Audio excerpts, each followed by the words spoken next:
président peut me l'amener. Lévitique 23.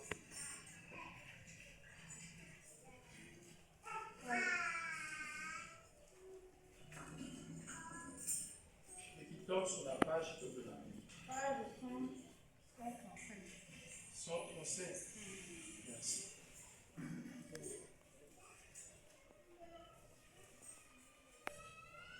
Lévitique 23 à partir du verset 33. Lisons.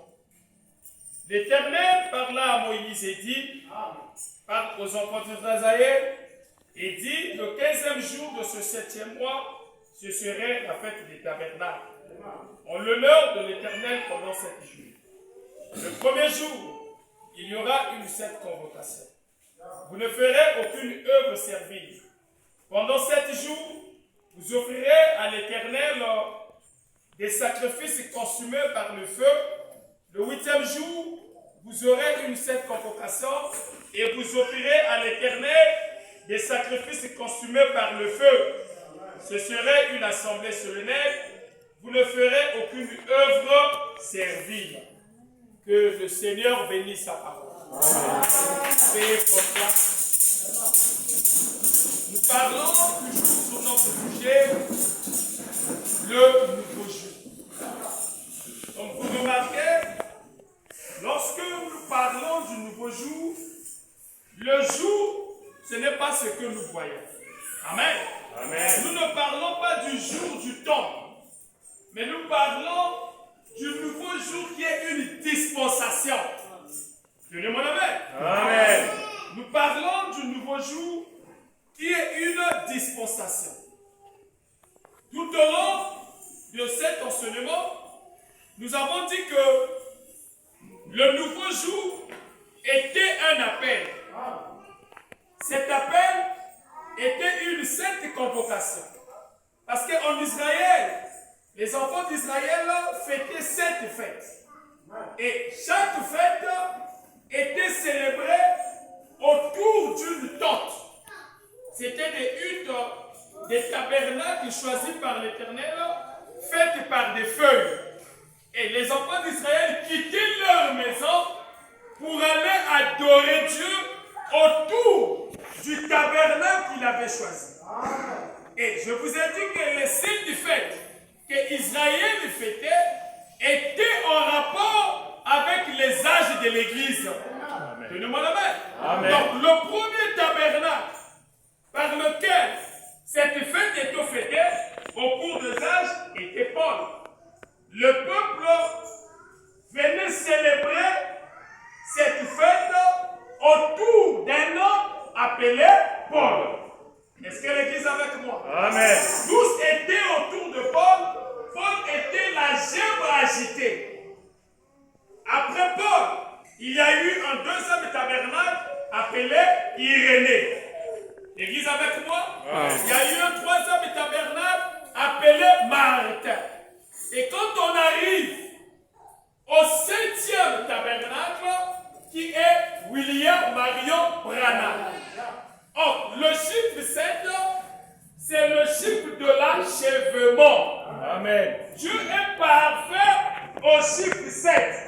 Donc, après 7, il y a toujours un changement. Est-ce que l'Église est avec moi? Amen. Parce que les gens ne comprennent pas. J'aimerais dire à quelqu'un, je causais avec un ami, un frère, je le faisais comprendre, l'épouse n'interprète pas la Bible. Vous me suivez? Amen. La Bible n'est pas notre absolu, mais la Bible est l'absolu des prophètes. Amen. Est-ce que l'Église est avec moi? Ce n'est pas les pasteurs qui interprètent la Bible. Je peux pas donner mon amen. Si quel est cet homme sur la terre qui a pu identifier Frère Branham dans Apocalypse 10, si ce n'est pas lui-même qui dit Apocalypse 10, c'est le 7e messager. Amen. C'est le messager qui est l'interprète de la Bible. Parce que la révélation vient au messager.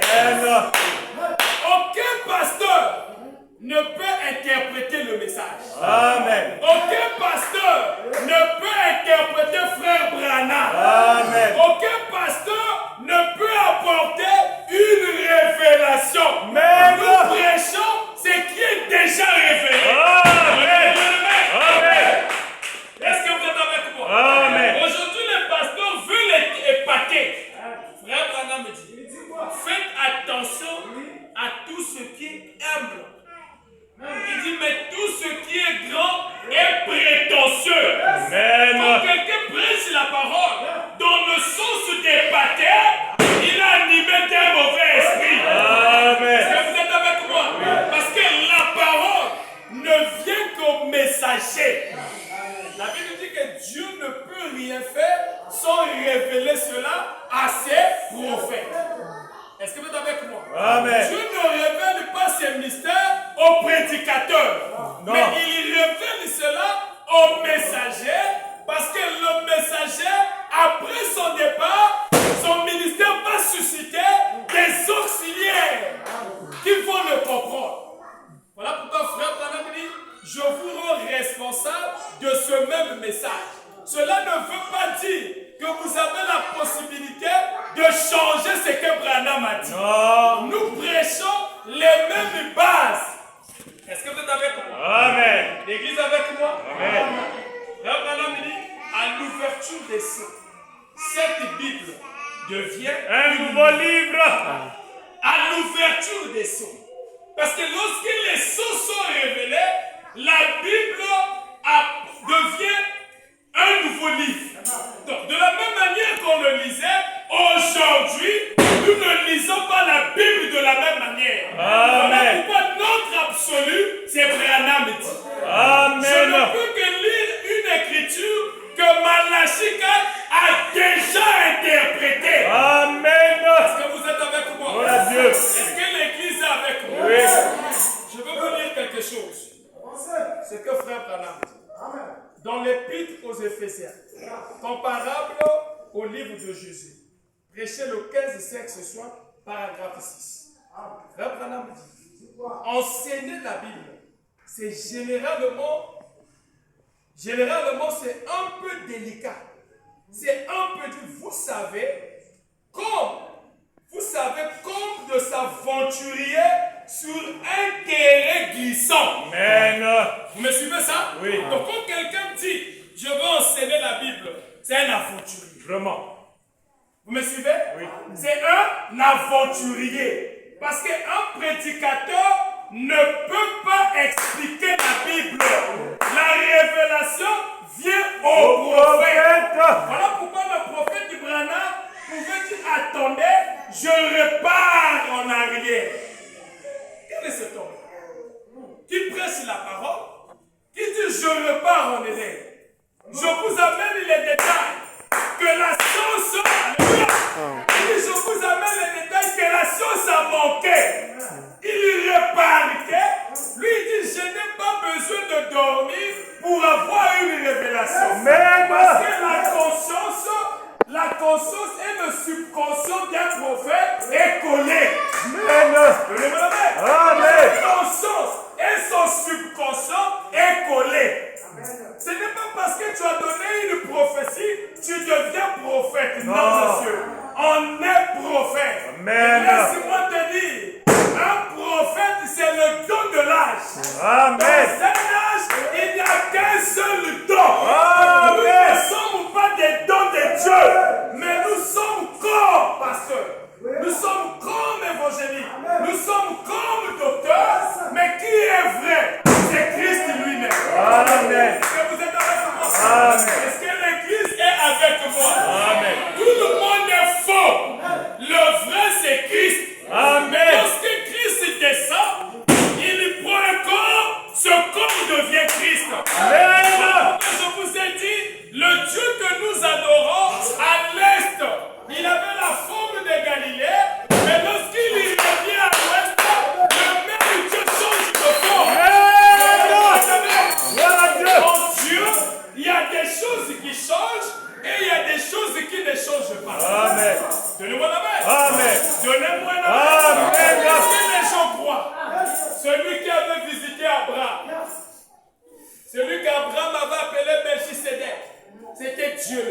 Amen. Est-ce que vous le croyez? Amen. Est-ce que vous le croyez? Amen. Le même Dieu a rencontré Moïse sous la forme de la colombe de feu.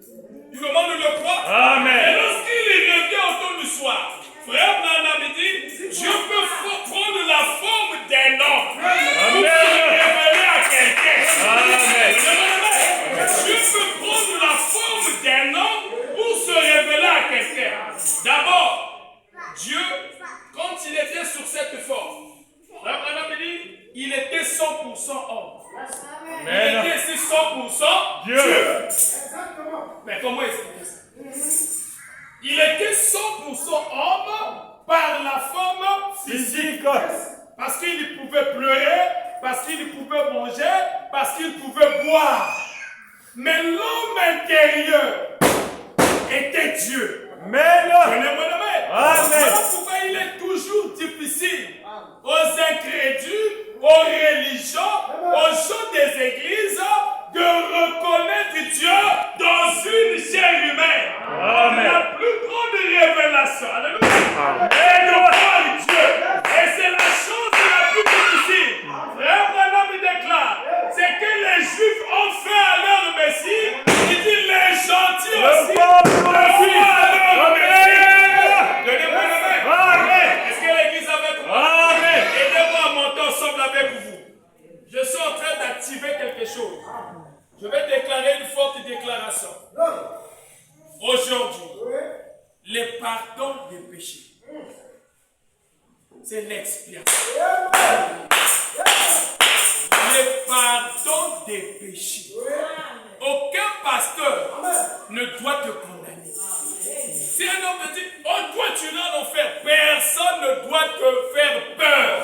Mais le pardon de péché aujourd'hui, c'est Dieu dans une chair humaine. Lorsque tu reconnais le possible de Dieu, tu donnes de la foi, c'est ça le pardon de péché. C'est ce qui amène le pardon de péché. Et le péché est pardonnable aujourd'hui, c'est de rechercher la véritable expiation. Tout ce qui ne reconnaît pas le nom de Dieu dans ces derniers jours, c'est un danger. Voilà pourquoi j'attire votre attention. Ne critiquez pas les adorateurs. Le pasteur Bill, ne le critiquez pas. Parce que ils ont reconnu. Ils ont reconnu. Mais il y a un problème. Dans l'Apocalypse, il y a eu un prophète dans l'île de Patmos qui était monté. La voix dit, Jean, monte, je te montrerai des choses à venir. Lorsque Jean est monté, la question que je vous pose, Jean n'a pas connu Jésus. Jean a marché avec Jésus. Yonangai, atanga na kufi yo kufi. Si tu me rencontres de l'autre côté, est-ce que tu vas m'oublier? Non. Posons la question. Est-ce que tu vas m'oublier? Non. Parce que je me souviens, frère Branham, lorsqu'il est parti de l'autre côté, sa fille est venue envers elle. Il a dit, papa, sur laquelle j'étais ta fille. Donnez-moi la main. La fille avait reconnu son père. Mais il dit, mais oui, oh, elle est de l'autre côté. Donc nous croyons que là-bas, nous nous connaissons. Est-ce que l'église avait commencé? Amen. Lorsqu'il est parti de l'autre côté, frère Branham dit, les pôles sont venus à lui. Il dit, notre précieux frère Branham, si tu n'étais pas venu, nous ne serions pas ici. Ils l'ont reconnu. Lorsque Jean est monté, il dit, Jean monte, je te montrerai des choses à venir. Lorsque Jean est monté, lorsqu'il est monté, vous allez remarquer, lorsque Jean a regardé, Jean n'avait pas vu le même visage. Alléluia. Lorsque Jean regarde, mais Jean, lorsqu'il voit, il dit, mais c'est pas ce homme que j'ai marché avec lui sur la terre. Mais il a dit, qui est cet homme? Il dit, il doit être Dieu. Automatiquement, Jean est tombé. Lorsque Jean tombe, la voix dit à Jean, ne tombe pas. Parce que je suis compagnon comme toi.